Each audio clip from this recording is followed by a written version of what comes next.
بسم الله الرحمن الرحيم الحمد لله رب العالمين الصلاة والسلام على سيد الأنبياء والمرسلين وعلى آله وأصحابه وأزواجه وذرياته وآل بيته وطاعته والناس أجمعين أما بعد أعوذ بالله من الشيطان الرجيم بسم الله الرحمن الرحيم يا أيها الناس إنا خلقناكم من ذكر وأنثى وجعلناكم شعوبا وقبائل لتعارفوا وقال عز وجل ومن آياته أن خلق لكم من أنفسكم أزواجا لتسكنوا إليها وجعل بينكم مودة ورحمة صدق الله. قال النبي صلى الله عليه وسلم أعظم النكاح بركة أيسرهما أو كما قال عليه السلام. بھائیو دوستو بزرگو، اللہ تبارک و تعالیٰ نے کائنات کے بنانے سے پہلے حضرت آدم علیہ السلام کو جنت کے اندر رکھا اور جنت میں زندگی گزارنے کا موقع عنایت فرمایا، اور حضرت آدم علیہ السلام جو تمام انسانوں کے باپ ہیں، جن کو اللہ نے اپنے دست قدرت سے بنایا، وہ جنت کے اندر زندگی گزار رہے تھے، لیکن جنت کے اندر بھی آپ کو ایک دوست کی ضرورت تھی، آپ کو ایک ساتھی کی ضرورت محسوس ہو رہی تھی۔ آپ جنت کے اندر بھی اکیلاپن محسوس کر رہے تھے، جو اللہ رب العزت سے کہا کہ اللہ اب اس جنت کے اندر بھی ہمیں کوئی ساتھی مل گیا ہوتا، میرا کوئی دوست آ گیا ہوتا جس کے ساتھ ہم زندگی گزارتے اور ایک ساتھ رہتے۔ لیکن اللہ رب العزت نے حضرت آدم علیہ السلام کے دوستی کے لیے یا حضرت آدم علیہ السلام کے دل بہلانے کے لیے یا حضرت آدم علیہ السلام کے ساتھ وقت گزارنے کے لیے اللہ نے مرد سے مرد کو پیدا نہیں کیا، بلکہ حضرت آدم علیہ السلام کے مائے بستی سے ایک عورت کو پیدا کیا جس کا نام حوا ہے۔ اس کے نسل انسانی میں خاندانیں بہت ساری ہیں، رشتے بہت سارے ہیں اور انسانوں کے رشتے بہت سارے بنتے ہیں، لیکن ان میں دنیا میں سب سے پہلے جو رشتہ بنا ہے وہ میاں بیوی کا رشتہ بنا ہے، زوجین کا رشتہ بنا ہے۔ حضرت آدم علیہ السلام کے بائیں بستی سے حضرت حوا علیہ السلام کی پیدائش ہو جاتی ہے۔ حضرت حوا علیہ السلام اور حضرت آدم جنت کے اندر زندگی گزار رہے تھے، لیکن اللہ کی مصلحت اللہ نے حضرت آدم علیہ السلام کو دنیا کے اندر بھیجا اور حضرت حوا کو بھی دنیا کے اندر بھیجا۔ اب دنیا کے اندر زندگی بھیجنے کے بعد ان دونوں کے ذریعے نسل انسانی وجود میں آئی اور پھر انسانوں کے وجود آتا گیا اور نسلیں بڑھتے چلے گئے اور پھر انسانیت آباد ہوتی چلی گئی، لیکن نسل انسانی میں جو سب سے پہلا رشتہ بنا وہ رشتہ میاں بیوی کا بنا، جس کو اللہ رب العزت نے فرمایا وَمِنْ آيَاتِهِ أَنْ خَلَقَ لَكُم مِّنْ أَنفُسِكُمْ أَزْوَاجًا لِتَسْكُنُوا إِلَيْهَا، کہ ہم نے تمہیں سے ایک بیوی تمہارے لیے پیدا کر دیا تاکہ تمہارے سکون حاصل ہو، تمہیں اطمینان ملے، اس کے ساتھ تم دلجوئی کرو، اس کے ساتھ دل لگی کرو اور تمہیں اطمینان حاصل ہو۔ پھر فرمایا لِتَسْكُنُوا إِلَيْهَا وَجَعَلَ بَيْنَكُم مَّوَدَّةً، اور پھر تم دونوں کے آپس میں محبتیں ڈال دی، پھر تم محبت کے ساتھ زندگی گزارتے ہو۔ تو گویا کہ نسل انسانی کے رشتوں میں سب سے پہلا رشتہ جو دنیا میں وجود میں آیا ہے وہ میاں بیوی کے رشتے وجود میں آئے ہیں۔ یہ پاکیزہ رشتہ اللہ نے دنیا کے اندر عطا کیا تاکہ اس کے ذریعے نسل انسانی وجود میں آئے۔ پھر حضرت حوا اور حضرت آدم علیہ السلام کے ذریعے دنیا میں نسلوں کی انسانی نسلوں کی وجود چلتا رہا، اور پھر یہ عبادتوں میں ایک عبادت جو تمام انبیاء علیہ السلام کی سنتوں میں سے ہے وہ نکاح ہے۔ نکاح یہ تمام انبیاء علیہ السلام کی سنت ہے۔ ہمارے اور آپ کے نبی آقا نامدار تاجدار مدینہ احمد مصطفیٰ محمد مصطفیٰ صلی اللہ علیہ وسلم نے بھی نکاح کیا، اور نکاح کے بارے میں باضابطہ طور طور پہ یہ حدیث ارشاد فرمائی، مشکات شریف کے اندر یہ روایت موجود ہے، پیارے آقا صلی اللہ علیہ وسلم نے فرمایا کہ تم نکاح کا اعلان کرو اور نکاح مسجد میں کیا کرو۔ یعنی نکاح کی تاکید، جہاں پہ نکاح کرنے کا حکم فرمایا وہیں پہ اس بات کی بھی تاکید کی کہ تم نکاح کو مسجد میں کیا کرو۔ مسجد میں نکاح کرنے سے انسان پاکیزہ ماحول کے اندر ہوتا ہے، اور پھر ان کے انسانی دعوتوں کے ساتھ ساتھ وہ روحانی اور پاکیزہ دعوتوں میں شریک ہونے والے اور نکاح میں شریک ہونے والے وہ اللہ کے برگزیدہ اور اللہ کے پسندیدہ مخلوق فرشتے بھی شامل ہوتے ہیں، کیونکہ نکاح مسجد میں جب کی جاتی ہے تو یہ فرشتوں کی جماعت بھی مسجد میں موجود ہوتی ہے، تو گویا کہ فرشتوں کی جماعت کی دعائیں بھی زوجین کو ملتی ہے اگر نکاح مسجد میں کی جائے۔ اس سے پیارے آقا صلی اللہ علیہ وسلم نے فرمایا کہ تم اپنے نکاح کا اعلان کرو اور مسجد میں نکاح کرو۔ تو ایک تو مسجد میں نکاح کرنے سے یہ فرشتوں کی جماعت شامل ہو جاتی ہے، دوسرا یہ کہ جب مسجد میں نکاح کیا جاتا ہے تو خود بخود نکاح کے لیے اعلان ہو جایا کرتے ہیں کہ فلاں کے بعد نماز کے بعد نکاح ہے، تو یہ اعلان والا بھی عمل ہو گیا اور مسجد میں نکاح والے عمل بھی ہو گئے اور فرشتوں کی جماعت بھی شامل ہو گئی، اور پھر جو مسجد کے اندر لوگ ہوتے ہیں وہ پاک و صاف باوضو اور نماز سے فارغ ہو کر زوجین کو دعائیں دیتے ہیں، تو پھر خوشگوار زندگی بھی گزرتی ہے۔ حضرت ابو ہریرہ رضی اللہ تعالی عنہ کی روایت ہے، پیارے آقا صلی اللہ علیہ وسلم نے فرمایا انسان اور نکاح کرتا ہے تو چار وجوہات میں سے کسی چیز کو دیکھتا ہے، تنکح المرأة لأربع لمالها ولجمالها ولحسبها ولدينها فاظفر بذات الدين طابت يداك۔ فرمایا کہ چار چیزوں میں سے کسی کو دیکھتا ہے، یا تو حسن و جمال کے بنا پہ نکاح کرتا ہے کہ بیوی بہت خوبصورت ہونی چاہیے، لڑکی جو ہمارے گھر بہو بن کر آئے، جو ہماری زندگی میں بیوی بن کر آئے وہ اتنی خوبصورت ہو کہ اس کی مثال دوسری نہ ہو،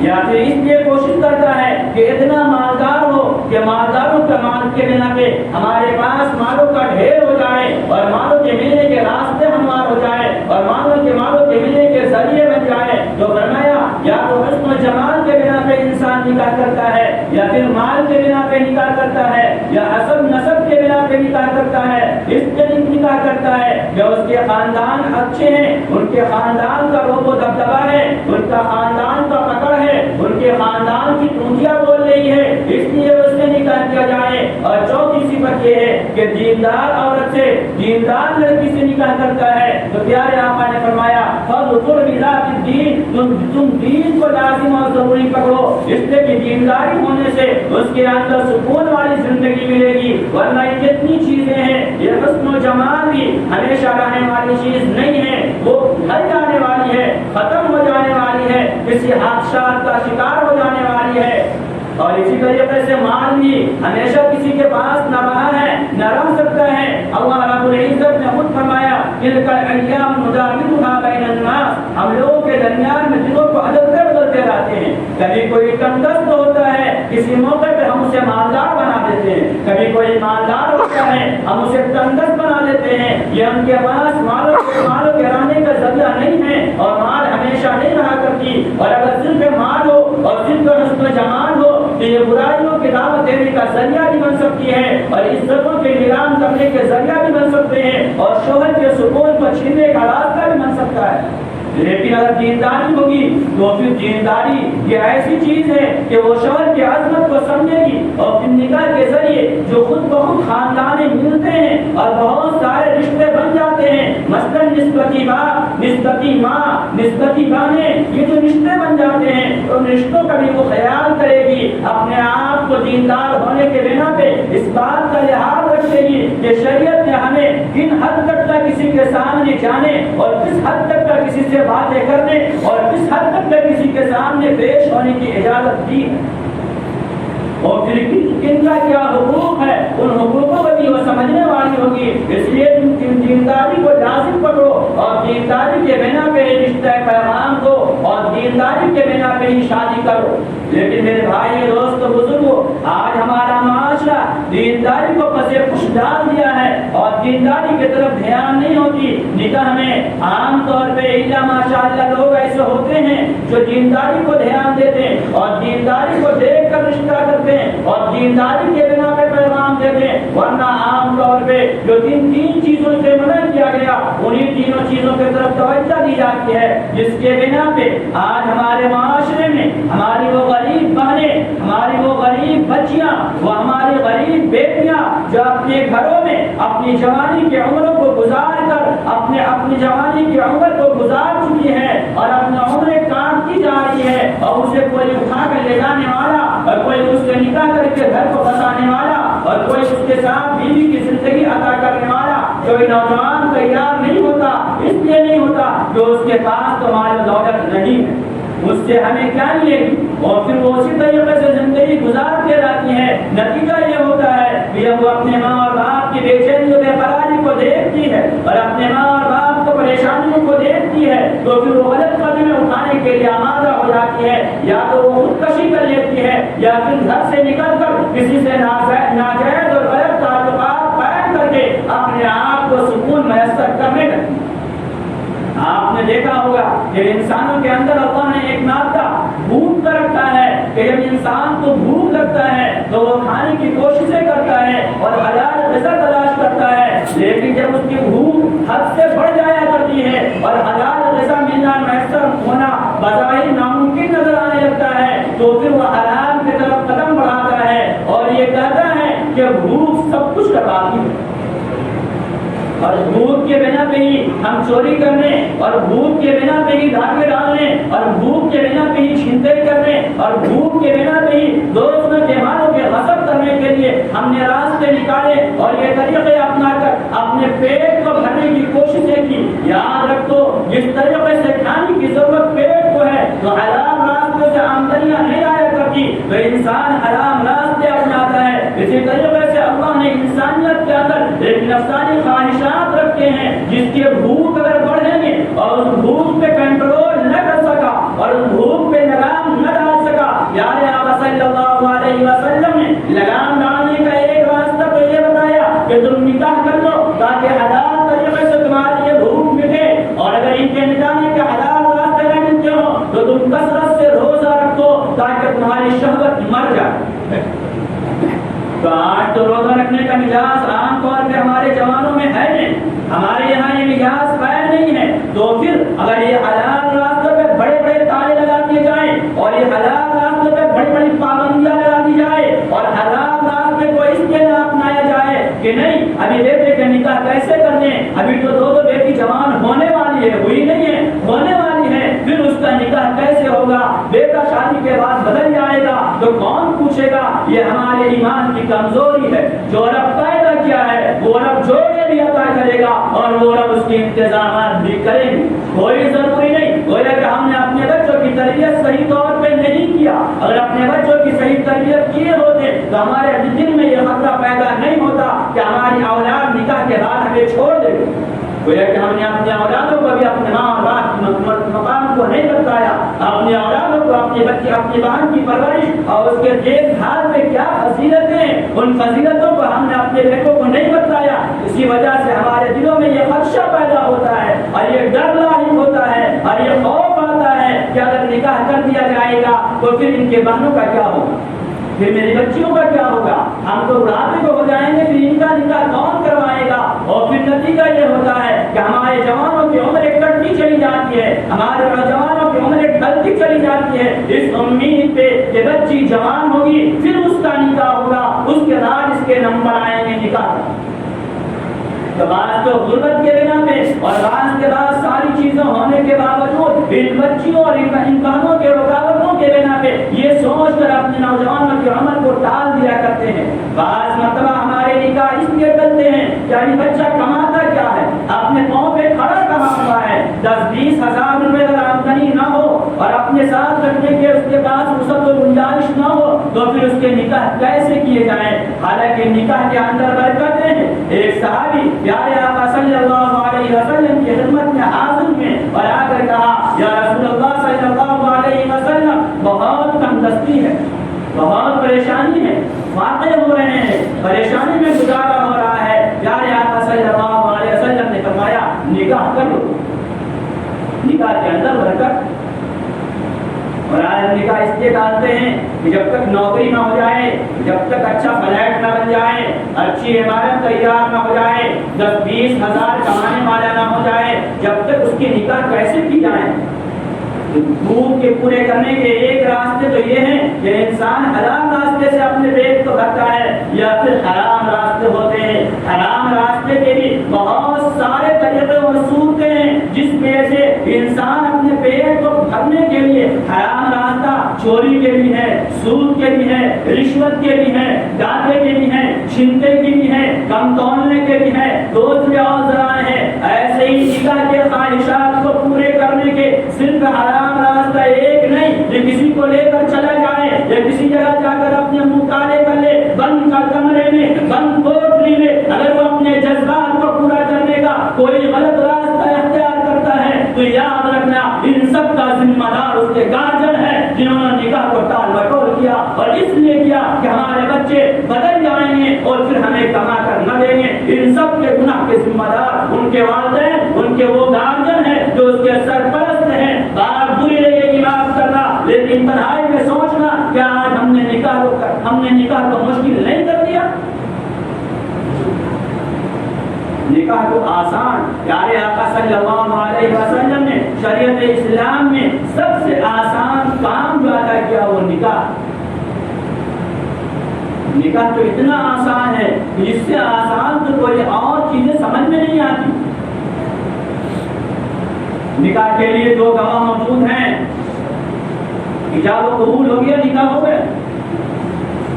کسی چیز کی ضرورت نہیں۔ نکاح کے خطبے کو بھی اللہ کے رسول نے سنت قرار دیا، لازم فرض نہیں کیا کہ نہیں بغیر خطبہ کا نکاح نہیں ہوگا۔ کیوں؟ تاکہ برائی کے دروازے بند ہو جائیں، کوئی مجبوریاں ان کے ساتھ یہ نہ رہے کہ نہیں خطبہ پڑھنے والا کوئی نہیں مل رہا تھا، نکاح اس لیے نہیں ہوا، اس لیے برائی کر رہا ہے۔ اور پھر لڑکی والوں کے لیے اتنا آسان کر دیا کہ لڑکی والے کی ذمہ کچھ نہیں، نہ لڑکی والے کے ذمہ کوئی سامان دینا، نہ لڑکی والے کے ذمہ جو ہے کوئی کسی چیز کا انتظام کرنا، بالکل آسان کر دیا۔ فرمایا لڑکی جوان ہو گئی، شادی کی قابل ہو گئی، اس کے جوڑ کے خالی مل گئے، جوڑ کے رشتے مل گئے، نکاح کر دو۔ اب ساری ذمہ داری لڑکے کی ہے کہ وہ مہر کی ادائیگی کا انتظام کرے۔ لیکن آج دوستو الٹا ہے، لڑکے کی ذمہ کوئی کام، شادی لڑکے کا کرنا بہت آسان، بلکہ بعض تو یہ بھی اتنے آسان کر دیے، کہتے ہیں لڑکا دادا ساجنے کے لیے دے دیجیے گا، مانگ کچھ نہیں ہے، جیسا دیجیے گا ویسے دادا آئے گا۔ شرم نہیں آتی کہ جس ماں اور باپ کو نسبت ہونے کے بعد، نکاح ہونے کے بعد امی اور ابو بولیں گے، اس کو مسجد کے دروازے پہ پہلے اعلان نکاح کا نامہ لے کر کھڑے کروا دیے اور مانگ رہے ہیں کہ بھیگاری داماد کو دینا ہے، زکات فطرہ دیتے جاؤ۔ پھر کس منہ سے اس کو امی اور ابو بولتے؟ اپنی ماں اگر پڑوس میں کچھ مانگنے کے لیے چلا جائے تو غیرت آ جاتی، جوان بیٹا ہوتے ہوئے امی منع لے کر کیوں گئی اور کیوں زبان کھولی؟ آپ کو کچھ خواہش تھی، کچھ چاہ تھی، ہمیں بولنا چاہیے، آپ نے میری عزت کو نیلام میں ملا دیا، ہماری عزت کہیں نہیں رہی، ہم دوستوں کے محفل میں کیا کہیں گے؟ اور وہی گاڑی میں گھومنے میں بڑا فخر آتا ہے کہ مان کر لیا ہے، دوست کو بیٹھانے میں حیا نہیں آتی کہ دوست کیا کہے گا کہ وہ امی جس کو تم کہنے والے ہو مسجد کے دروازے پہ کھڑے کر کے گاڑی کے پیسے وصول کروائے تھے، کسی مالدار کے دروازے پہ صبح سے شام تک بھٹکائے تھے تاکہ شام میں کچھ مل جائے اور آپ کی بیٹی کا جہیز کا کچھ انتظام کر سکے۔ پیارے آقا صلی اللہ علیہ وسلم نے مردوں کو یہ ذمہ داری دی کہ تم مہر کا انتظام کرو، باقی عورتوں کی ذمہ داری کچھ نہیں، نہ ان کے لیے مانگنے کی، اور نہ ان کے لیے دامن پھیلانے کی، نہ ان کے لیے آنچل پھیلانے کی، اور ہم نے اس کو مزاج بنا لیا اور فخر سے ڈیمانڈ کرتے ہیں یہ چاہیے اور پھر آخر میں اگر کچھ نہیں چاہیے پتہ جگہ بازار ڈھارنی چاہیے۔ ہمارے مہمانوں کی کوئی شکایت نہیں ہو، جب شکایت کا مسئلہ تو اپنے گھر میں دور کر لو، مہمان تمہارے، یہ کبھی تم نے دیکھا کہ مہمان ہمارے گھر آئے پڑوس کے دروازہ کھٹکھٹا رہے، مہمان آئے ہیں ذرا سا مرغا دے دینا ذبح کر کے کھلانا ہے،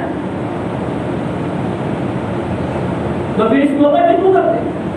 کہ مہمان ہمارے آپ عزت کا خیال رکھیے گا؟ تم تو پہلے میں عزت کا فاتحہ نکال دیے اور گیٹ پہ کھڑا کر دیے اور اب کہتے میری عزت کا خیال رکھیے گا. اس کے پیارے آقا نے فرمایا اعظم النکاح بابا ایسا معمونا، بابرکت نکاح وہ ہے جس میں خرچ کم، جو نکاح سادگی کے ساتھ کی جائے، سنت کے مطابق نکاح کیا جائے،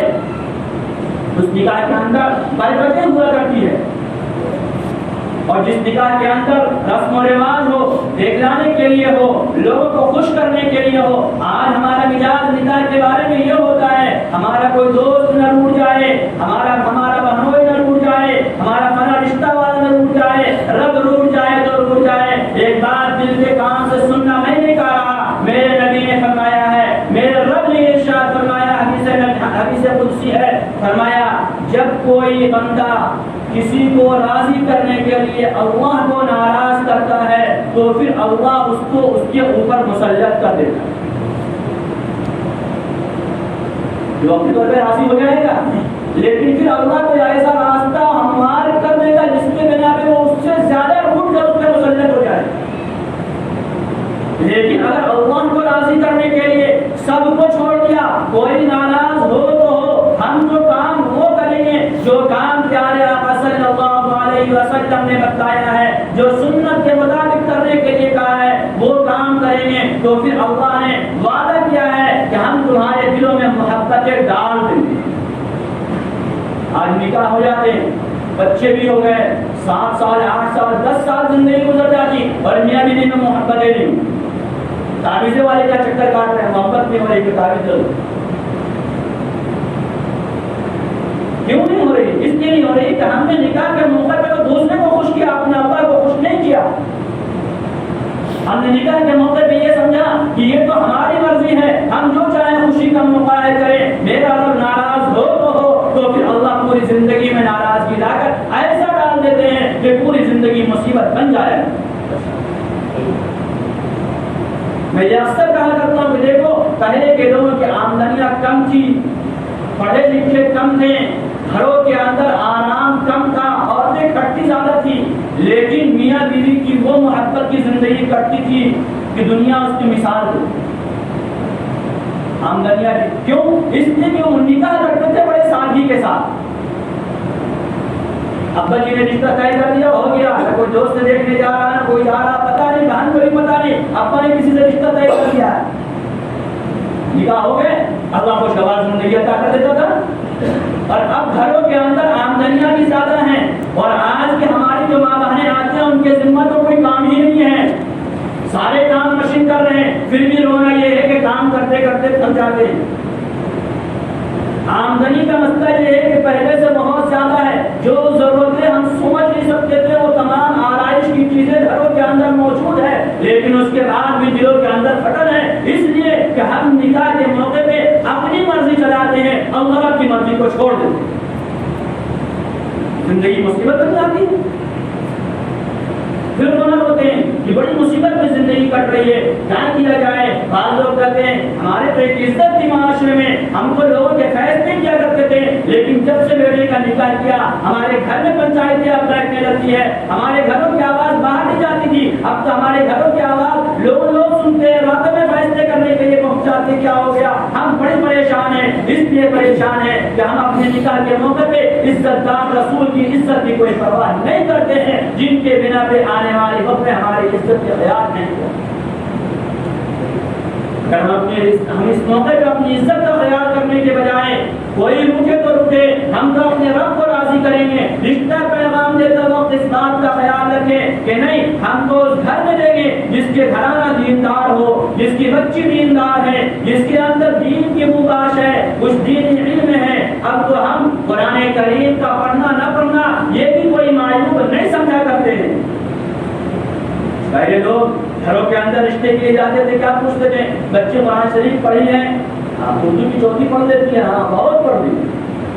رشتہ پکا، بہت دیندار ہے، اردو پڑھنا جانتی ہے، قرآن پڑھی ہوئی. اور اب اگر کوئی کہے لڑکے والا قرآن نہیں پڑھتی، کوئی بات نہیں، قرآن نہیں پڑھی ہے، میں کی ہوئی ہے نا. ایک مسلمان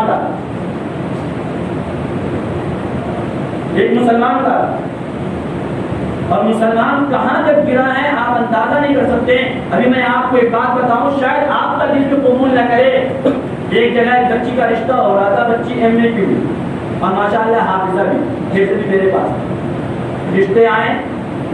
تو رشتے والوں نے یہ شرط لگایا, لانے والے نے, لڑکے والے کو یہ معلوم نہیں ہونا چاہیے کہ لڑکی کی حافظہ ہے. میرے پاس اس کے گھر میں آیا, کہنے مولانا ایسی سی بات ہے, کہے کہ بتائیے گا مت کہ لڑکی کا حافظہ ہے, ورنہ رشتہ نہیں ہے. ایم اے ہے, انگلش آنر سے یہ بتا دیں تو کیا کیا جائے.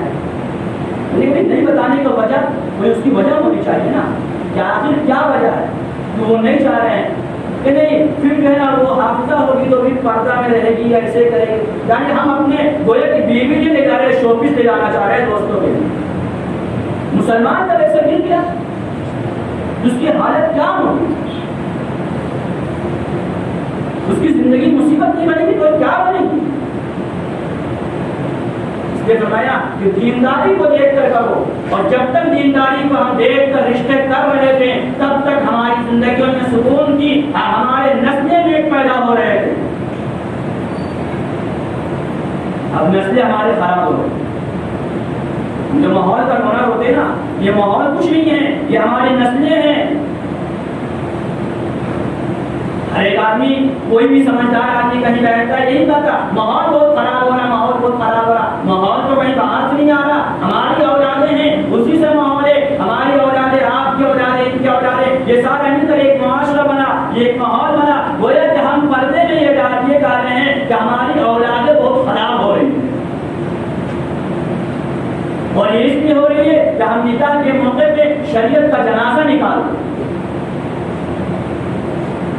یہ ویڈیو کیسے نکاح کے موقع پہ ذرا ایک حیادار باپ اور ایک حیادار شوہر خود سوچے, کیا جس وقت بچی اپنے وہ گھر جہاں بچپن سے زندگی گزاری ہے چھوڑ کر ایک اجنبی گھر جا رہی ہے, وہ اس حیرت میں ہوتی ہے کہ کوئی غیر اس کے فوٹو لے, اور پھر اس کے فوٹو لے جاتے ہیں, اور پھر اس کو غیر بیٹھ کر سیٹنگ کرتا ہے کہ کیسے خوبصورتی اس میں اور جانی ہے اور کیسے کس کے ساتھ سیٹ کرنا. یہ حیرت شرم نہیں آتی کہ بہو میرے گھر میں آئی ہے, بیوی میری آئی ہے, اور اس کی خوبصورتی اور اس کے میک اپ اور اس کے سیٹنگ کوئی اور کر رہا ہے بیٹھ کر پکچر کے سامنے, اور وہ ہمارے گھر سے تصویر لے کر گیا.